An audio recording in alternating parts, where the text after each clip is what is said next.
Hi guys, this is me again, Jaire Mamaklay, your property geek, and at my back is the site of University of the East, Santa Rosa. So we are here in Eton City, Metro Santa Rosa, and ang purpose of this vlog is mag-road trip tayo, no? Para at least, ang alam ko lang kasi Jaire kapag sinabing Santa Rosa, New Valley. But guys, New Valley is just one of the township development, no, na ginagawa dito kay Santa Rosa. As you all know, we have Eton City, Greenfield City, Santa Elena City, at Broadfield Business District. At ngayon, iikutan natin ito kung nasa US ka man, Canada, and in any other parts of the world. Chance mo na to para if you want to invest here in Metro Santa Rosa City, Laguna, mas magkakaroon ka ng bird's eye view at idea. Ayan, mag-start tayo dito kay Eton City, Santa Rosa, Laguna. So gusto ko lang dito mag-start kasi minsan, no, kapag nakikita nyo sa vlogs, not just on my YouTube channel, pero yung ibang nagva-vlog, talagang ang sikat dito is New Valley, Santa Rosa City, Laguna. Well, hindi naman maitatanggi, no, because New Valley is the biggest estate development of Ayala land all over the Philippines. But right now, gusto kong mas magkaroon kayo ng idea on how ready Santa Rosa City, Laguna is to become the very first self-sustaining city outside Metro Manila. Kasi hindi lang isang big developer ang gumagawa ng paraan para ma-develop ito. Tabi-tabi sila, no? Kagaya nga ng sinasabi ko dati, no? Para silang mga may sari-sariling SimCity, and then nagpapagalingan silang gumawa ng sari-sarili nilang development na may residential, commercial, hospitals at schools. And sino ba yung nakikinabang?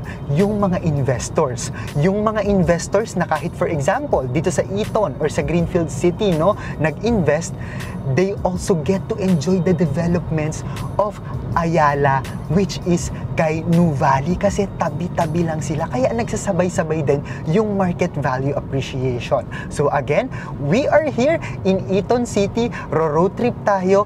Dito ko muna kayo i-update. Pero if napansin nyo, no, yung tarpaulin na yan. Familiar kayo kay Zadia? Familiar kayo kay Trava? It's not a development by Eton City because Eton City is by Lusiotan.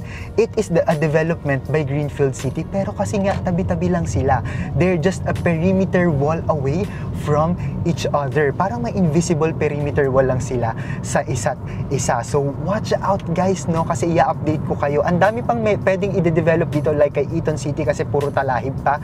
This is a 400 hectare development. Na yun nga, bukod sa mga residential area, meron din silang Eton City Square na madadaanan natin mamaya, and yung major school is University of the East. So from Eton City, Santa Rosa exit, kasi marami kasing pwedeng pasukan, no, punta dito sa Metro City, Santa Rosa, para makita nyo lahat ng developments. Eton City, Santa Rosa exit, at saka Greenfield City, Mamplasan exit. Hindi po tayo mauubusan, meron pa tayong Cavite Laguna Expressway. I want you to focus on the right side, no? Ito si Eton City Square. If si New Valley ay merong Soledad Mall, if si Greenfield City is may Paseo de Santa Rosa, they have Eton City Square, in which para din itong outdoor mall na may sari-sariling mga shops, no, restaurants, salons, and mga outlets. So ito po yung ginagawa ni Eton City as their premium or premier commercial area or outlets. And of course, no, malapit lang yung mga subdivisions nila here. And then kapag didire-diretso tayo, kaya ko nasabi, no, na talagang malalapit lang sila from each other. Kasi nga, kapag nandito na tayo, baka nakikita nyo na nga yung foundation na yan. Ay, ang color green, no? Ito, papasok na tayo, ibig sabihin, kay Greenfield City. So as in, parang paano ba, yung mga bansa sa Europe, no, na kaya pwedeng by train, yung iba nga parang line lang talaga yung hati, na minsan nandito ka sa country na to, pero kapag tinapak mo yung isang paa mo, nandito ka na sa isang country. So ngayon, dumiretso lang tayo, nilampasan lang natin yung foundation or green arc, nandito na tayo kay Greenfield City. On our left is the Pramana, no, Residential Park, which is the very first lot residential project of Greenfield here in Greenfield City, Santa Rosa, Laguna. So ngayon, kung dati no, tag-isang lane lang yung itong dinadaanan natin, ngayon in-expand na nila. Naging 2 lanes each na sila, and they will still keep on expanding in the future, lalo na kapag dumami yung mga residents dito sa Metro Santa Rosa. And dadaan tayo sa ibang projects pa, kasi on our right, yung tarpaulin na yan, ayan si Solen Residences, and you're familiar with that project, no? Nakailang cover na rin tayo ng project na yan. Pero sige, turn left tayo dito. So on our left is Trava, no? The premier residential project as of the moment of Greenfield City here in the area. We already covered this. May binibenta din sila ng mga model houses dyan, no? Na ready for occupancy, fully furnished. Ang minimum lot cuts natin dyan is 600 square meters and above. Ang dami pang pwedeng mangyari dito, and ito siguro yung isa sa medyo favorite ko, no, na magiging vlog natin, kasi yung mga clients ko from abroad, most especially there in the United States, nakabili na sila sa akin, pero na-appreciate nila na kapag iniikot ko sila, kapag bumibisita sila, kunwari bumili sila ng konto sa Zadia, hindi ko lang sila pinupunta sa Zadia, pero nagro-road trip kami ng parang ganito. Pero pwede ko naman palang gawin sa YouTube. So kahit wala pa kayo dito, why not, no? I-cover natin. Katulad dito, no? Actually, nandito na tayo sa tinatawag nilang Greenfield Business District. Again, no? Ang township development kasi, ang isang developer, hindi ka lang nila bibigyan ng residential community, pati ng commercial area at ano yung development na mangyayari sa labas. Ngayon, itong Greenfield Business District, commercial lots ito, no? Mga 1,000 square meters and above yung mga binebenta, but as of the moment, nearly sold out na siya. So ito yung parang magiging mini BGC ng Greenfield City. So on our right side, makikita nyo si The Medical City South Luzon. Ito yung isa sa mga naunang itayo dito, Paseo Premier Hotel, at ito, no? Ito yung magiging Vivere Hotel, one of the 5-star hotels which is meron sila ngayon kay Alabang. And then, if kung sumilip naman kayo here, of course, ang pinaka-best selling natin, most accessible and yet cheapest in Metro Santa Rosa, Zadia, no? Na ang dami-dami na talaga nakapag-invest na clients dyan. And I myself and my realtors also invested in that project. So, nag-right lang tayo. Again, nandito pa rin tayo sa Greenfield City, Santa Rosa. Exit.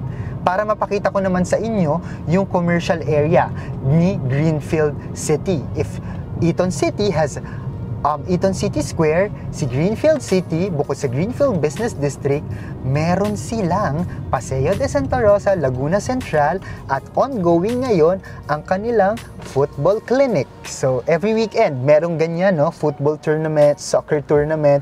We can zoom it in para mas makita nyo, no? Ayan. So, ito kasi yung parang isa sa mga sikat na sports, no, ng mga students or mga bata dito na nakatira sa Metro Santa Rosa. So, if makikita nyo, ito po si Paseo de Santa Rosa. They are really known for their outlet shops. Yung parang sa mga outlets dyan sa US, ayan, yung Nike. Pag weekend, no, marami kasing sale dyan, no?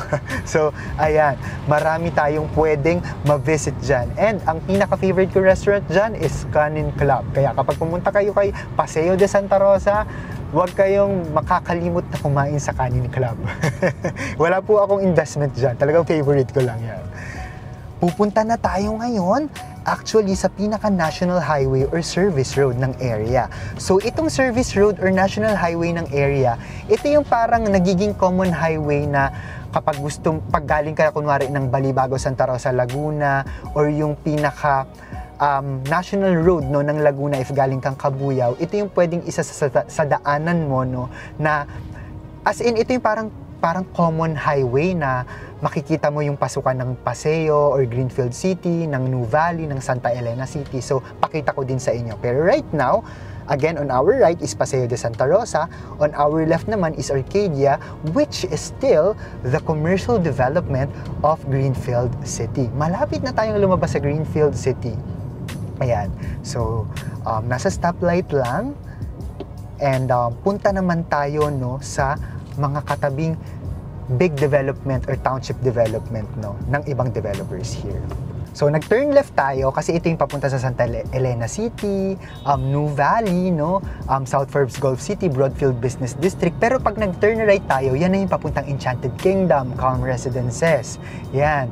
Pero dito, nandito yung pinakamalalaking developments ng Metro Santa Rosa. Kumbaga ngayon, nasa heart tayo ng development.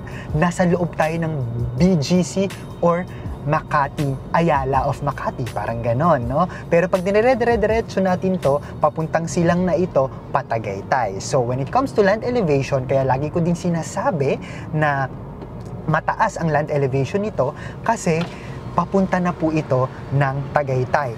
Nakita nyo to? Yung arc ng Greenfield City. Ibig sabihin, nasa endpoint na tayo ng Greenfield City. Ngayon, nandito na tayo kay Vistaland by Villar. So, ito on our right is their commercial area, which is si Vista Mall Santa Rosa. So again, nandito tayo sa dinidevelop ni Villar or ni Vistaland, no, dito sa Metro Santa Rosa. Aside from the Pontevedra Estates na nandun, kasi medyo scattered kasi ang developments nito ni Villar eh. Pero puntahan natin itong pinakamalaki niyang parcel of development, which is sa Santa Elena City, no? Still at Santa Rosa, Laguna, this is a 300-hectare development naman of Villar land. So, ito, ang dominating developments niya dito is yung pinaka top tier niya, which is si Brittany. But on our right, makita nyo, this is Asuryon, this is part of New Valley Techno Hub, no? Yung magiging parang Techno Hub ng New Valley area. So, ayan, magkakatabi lang talaga sila. Kaya, bakit ako pumuposisyon dito? I'm not just selling properties here, I am also an investor in the area. Kasi alam ko yung magiging development at magiging future ng area. Merong standalone dito which is si Da Sonoma by Empire East, pero ipapakita ko sa inyo yung mga nagiging projects naman ni Villar here. Ayan, papunta na tayo, no, sa pinaka-developments na residential na top tier, no, ni Villar. Ang daming mga goats or kambing kasi actually marami pa talagang mga untapped na i-develop na land here. On our left is the Georgia or Augusta. Yan, so medyo natatakpan lang ng puno pero I hope nakikita nyo kung ano yung itsura ng community. So, it's an American house community.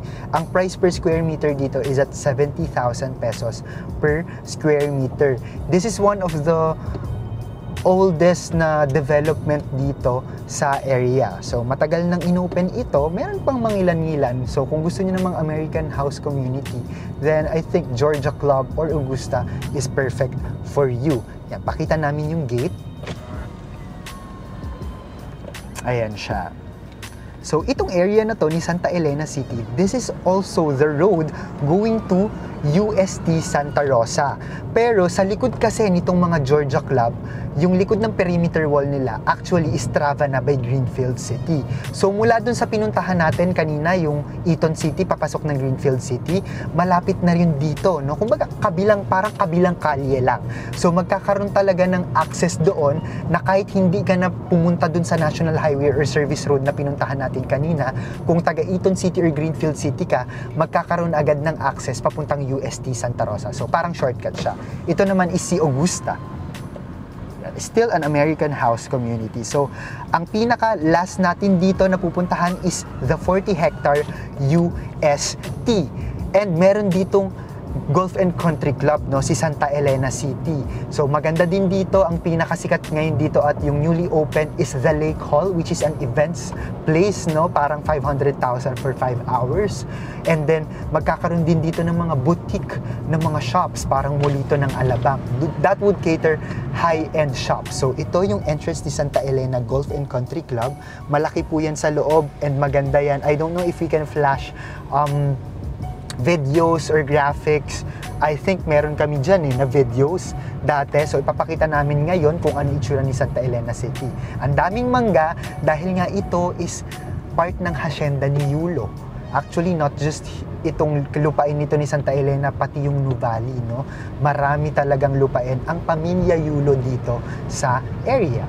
So ito yung dinedevelop ng mga big developers dito. And malapit na tayo kay UST. Ayan, simula ng gate na yan at may nakikita kayo na main building, yung color yellow, that would be their main building, which is named after their alumnus who is also the founder of Jollibee Foods Corporation, Dr. Tony Tan Cak Tiong. So that is the 40-hectare development of University of Santo Tomas, Santa Rosa. Again, 40 hectare, twice the size of their UST Manila.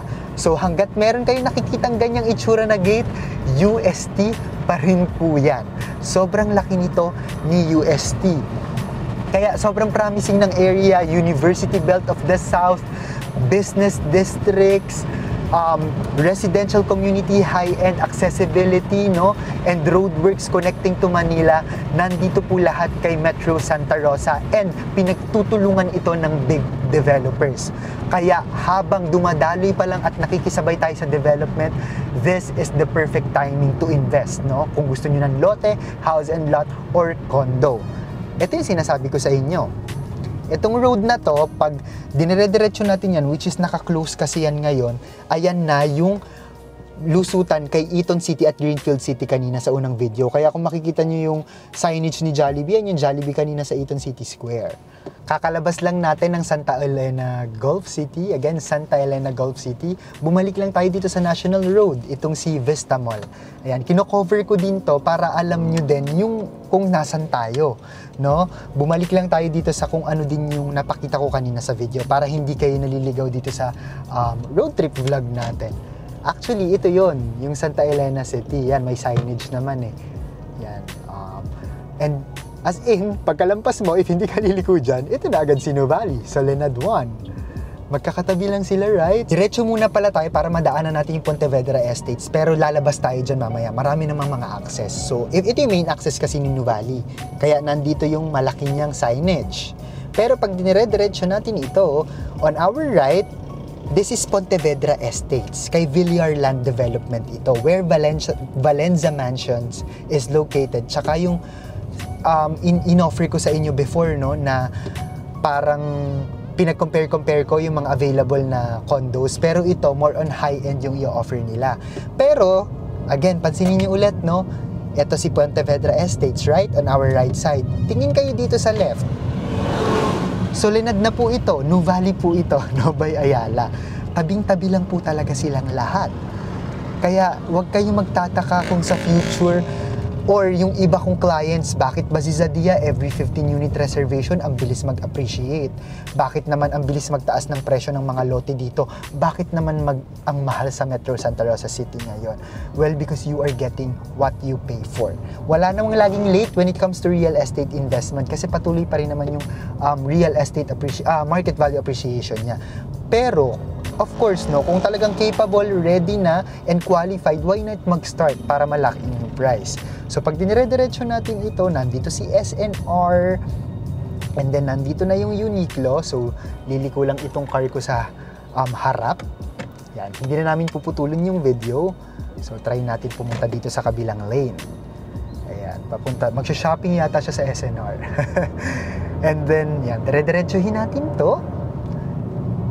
Ito, kaya kung mapansin nyo sa road, no, pataas tayo kasi patagaytay na to. So, kung tatanungin nyo, may flood history ba dito? Wala pong flood history. Fault line, wala din pong fault line na malapit dito sa area ni Nuvali. And yung may crane na yon, hindi na lang tayo pupunta doon. Liliko na kasi tayo dito sa may Qualimed Hospital. Ayan, few meters away. Actually, katabi lang nito ni Qualimed. Hindi na lang tayo pupunta, no?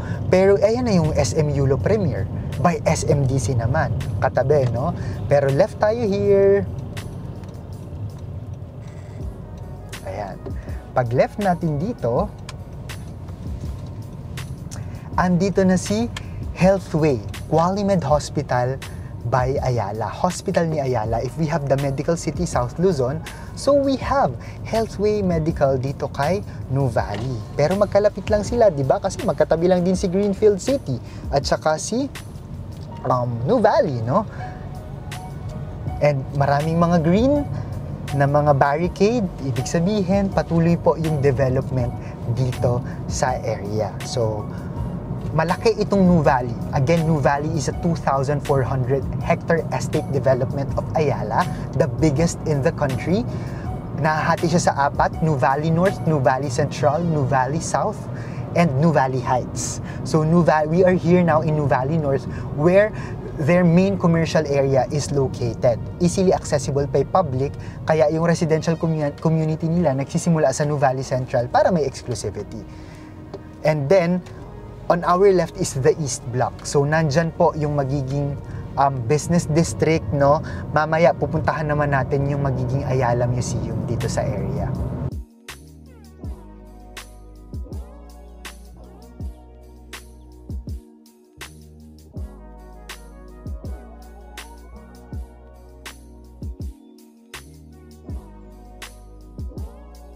Andito na tayo sa pinakaloob ng residential community ng New Valley area. On our right, if mabasa nyo, that is Canlubang Golf and Country Club. Kapag kumanan ka dyan, may shortcut dyan via Casile, Cabuyao going to Tagaytay. Merong maraming mga dyan, mga breakfast area, no? And at the same time, mga bikers, nandyan din yung Marcos Mansions. And may pinakabago nga dito sa loob ni New Valley, merong Hana Cabuyao McDonald's branch. So, ayan siya. And Hana is another development by Chantowi. Hindi ko alam kung tama yung inano ko, no? Pero developer nito is si Jose Marichan. Hindi po siya part ng New Valley, katabi lang ng New Valley area. And bigyan ko kayo ng idea, ano pa yung magiging mangyayari dito kay New Valley, kasi maraming nagko-comment sa videos ko, no? Hindi kailangan ng sasakyan dyan kasi ang layo mo sa Kabiasnan. This would be a very good self-sustaining community sa future, hindi lang naman sa unahan yung mga commercial development natin. Katulad nitong Central Block. Kaya ito gagawing Central Block dahil magtatayo sila ng mga shops that would cater the needs of the residences in the area. Just like Mary Mart Grocery, coffee shops, laundry shops, salon, play school, for preschool, marami pong mangyayari dito sa area. Ayan, pakita namin sa inyo yung tarpaulin na yan, no? I-zoom in namin ng konti kung anong mangyayari dito kay Central Block. Malapit tayo kay Xavier School, kay Miriam College, and ganyan po yung magiging development ni Central Block. So, hindi mo na po kailangan pumunta sa harap, no? Kung mag-grocery ka or ayaw mo mag-SNR Landers, if you're a New Valley residents, meron ditong Mary Mart. And aside from that, meron pang New Valley Business District na tinatawag. Another business office development dito or high-rise development which caters commercial lots and office rentals, no? Nandito na rin again, Xavier School, Solara Park Stories, New Valley. And then, magkakaroon dito ng alfresco dining. Pinakita ko na sa inyo to nung inikot natin yung Aberdeen Estates. It's a tower, and then on top of that would be a dining with a view, 360-degree view of Tagaytay Highlands, Mount Makiling, and Makati Skyline. And then, magkakaroon din ng mga commercial strips powered naman by Alveo, which is also by Ayala Land. Pero pakita ko naman sa inyo dito yung Rockwell South, the very first horizontal development of Rockwell. Highlight ko ito, no? Bakit merong mga bus stations na nakalagay dyan? Kasi sa future, magkakaroon dito ng BRT. So, transportation within New Valley. Pinoposisyon na nila yung mga bus stations dyan kasi gagawin nila ito yung parang sa BGC. So, wag kayong mag-worry. Again, no? Meron tayong mga e-jeep and vans exclusively for bus stations. And then, may sariling security po ang New Valley. Tatandaan ko nga no, na flat ako dito sa area. May rumisponde sa akin, no, na taga New Valley. So, hindi kayo mamumroblema. Well-maintained ito. Nakita nyo, ang daming puno, no? Pero well-maintained itong area. Pasok tayo dito kay Rockwell. Again, kay New Valley area tayo. Pero pag pumasok tayo, another township development by Rockwell naman, no? Yung Rockwell Makati, familiar kayo sa Power Plant Mall kay Makati. So, this is from the Lopez Group. So, ito yung sinasabi ko sa inyo na kahit saan kayo bumili, you are enjoying the developments of different developers. Hindi kayo restricted. Kunwari, nakabili kayo kay New Valley, hindi na kayo pwedeng pumunta dito sa commercial area. Pwedeng-pwede. maganda ang magiging commercial area dito ni Rockwell kasi this is fully underground, not just their residential. Paki-flash namin sa inyo, nag-shoot na ako dyan, meron silang sariling country club, no? Yun ang kanilang clubhouse, Rockwell Country Club, na merong aviary, football field. So ito yung itsura sa loob nito, and even if you are a Nuvali investor, Eton City investor or Greenfield Development Corporation investor, pwede kayong pumasok dito. Ang panalo, again, investors dito sa area. I want you to highlight, no, yung ginagawa talaga nilang community dito sa Rockwell South. Kita nyo, no, kung makita nyo tong area na to, ito yung daanan ng mga sasakyan. Ito yung parang service road ng Rockwell South. But they are doing this landscaping na very refreshing. Ang aliwalas tignan. Sa Japan ko lang kasi nakikita itong mga ganito, kaya na-amaze ako. So, dito yung last pit stop natin for our road trip ngayon. Mapapahaba kasi, pero kung gusto nyo ng part 2, mag-comment down below kayo. Pero i-discuss ko na lang kung ano yung mga hindi natin napuntahan ngayon.